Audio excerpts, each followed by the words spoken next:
हमारा प्रश्न आपसे यह है कि जो हमारा वैदिक सनातन धर्म है वह आखिर क्या है? उसकी कोई परिभाषा या वो है क्या? जिसका ना आदि हो, जिसका ना अंत हो, वह ही सनातन है। ना आदि है। अब कोई पूछे, हर धर्म की तिथि है, तारीख है। जी, जी। ये धर्म कब बना, तारीख है। ये धर्म कब बना, तारीख है। और सनातन धर्म कितना पुराना है? जितने पुराने स्वयं भगवान है, पृथ्वी और सूर्य है, उतने पुराना सनातन धर्म है। जी बिल्कुल। आदि अंत का कोई अंत ही नहीं है जिसका, लेकिन अनादि है।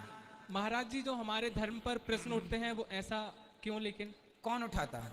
जो हमें मतलब और भी देखने पड़ते हैं। हमारे धर्म पर प्रश्न वो उठाते हैं जो हमारे धर्म को जानते नहीं। जी जी। जानने वाला प्रश्न नहीं उठाएगा। उसे आप आश्चर्य मानेंगे, नासा ने भी इस बात को माना है कि वेद सबसे प्राचीन है। जी बिल्कुल बिल्कुल। नासा ने भी माना है कि अंतरिक्ष में ओम की ध्वनि गूंज रही है, ओमकार गूंज रहा है, और ओम सनातन का प्रणव है। तो मानने वाले जो जो मूर्ख हैं वो तो मूर्ख ही रहेंगे। सवाल कौन खड़ा करता है? सत्य पर सवाल, देखो, असत्य पर सवाल किया जाए तो सवाल बनता है, जी पर सत्य पर सवाल कर रहा हो कोई, सामने दिख रहा है कि ये रंग सफेद है, उस सफेद रंग पर भी वो इस नहीं जी ये सफेद नहीं है तो काला है, तो इसका मतलब वो प्रश्न चिन्ह लगाने वाला मूर्ख है ना? जी बिल्कुल गुरुजी। तो सनातन धर्म पर वही प्रश्न कर सकता है, सनातन धर्म पर वही उंगली उठा सकता है जो एक नंबर का मूर्ख है, जो सनातन धर्म को जानता नहीं है, जिसने डीप में जाकर अध्ययन नहीं किया सनातन का। अध्ययन करेगा तो सब चीजें स्पष्ट हो जाएंगी। जी तो उंगली उठाने वाले बहुत होंगे। उंगली तो आजकल बेटा अपने बाप पे भी उठा देता है ना? जी। पत्नी अपने पति पे उठा देती है।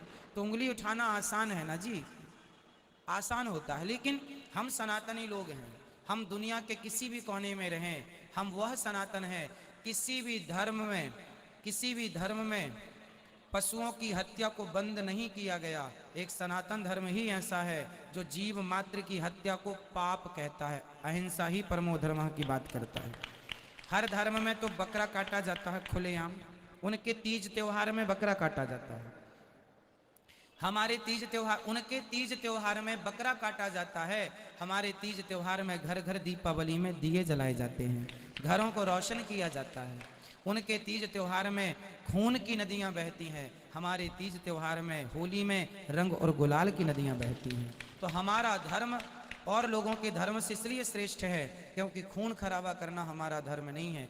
अन्य धर्मों के लोगों में, अब दूसरे धर्मों में शराब पीना जायज मानते हैं वो लोग।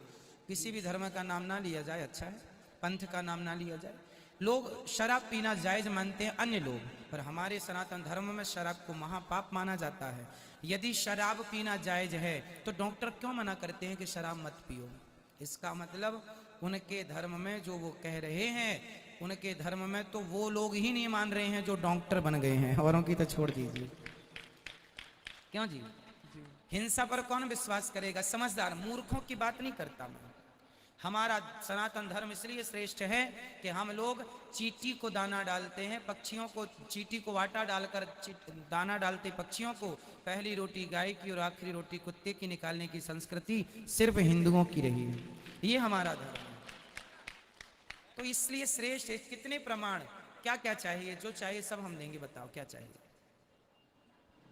जी प्रश्न करने वालों को कुछ आप भी समझा दिया करो। जी बिल्कुल बिल्कुल। क्या समझाते हैं आप? परंतु लेकिन कभी कभी ऐसा देखने को मिलता है कि हमारे पास कुछ उत्तर नहीं हो पाते हैं। इसलिए कि आप लोग सत्संग नहीं करते, इसलिए कि आप लोग गीता नहीं पढ़ते, इसलिए कि आप लोग रामायण नहीं पढ़ते। मुसलमान का बच्चा 5 साल का हो, 10 साल का हो, टोपी लगा के वो मस्जिद में जाके वो पढ़ने जाता है अपना, है ना?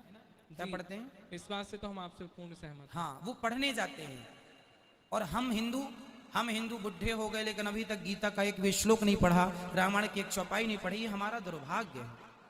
वो लोग पढ़ते हैं, वो पढ़ते हैं क्या, उनकी कुरान पढ़ते हैं इत्यादि, वो पढ़ते हैं, वो अपने धर्म के बारे में पढ़ते हैं, लेकिन हिंदू नहीं पढ़ता। इसलिए आप उत्तर नहीं दे पाते। आपको आज से ही रामायण का थोड़ा थोड़ा अध्ययन करना चाहिए। क्या लिखा है समझो, जब समझेंगे तो आप तो खुद बड़े से बड़ों को उत्तर देने के काबिल हो जाएंगे। शास्त्र हमारे गहरे हैं, पढ़ो तो सही। जी धन्यवाद महाराज जी। राधे राधे।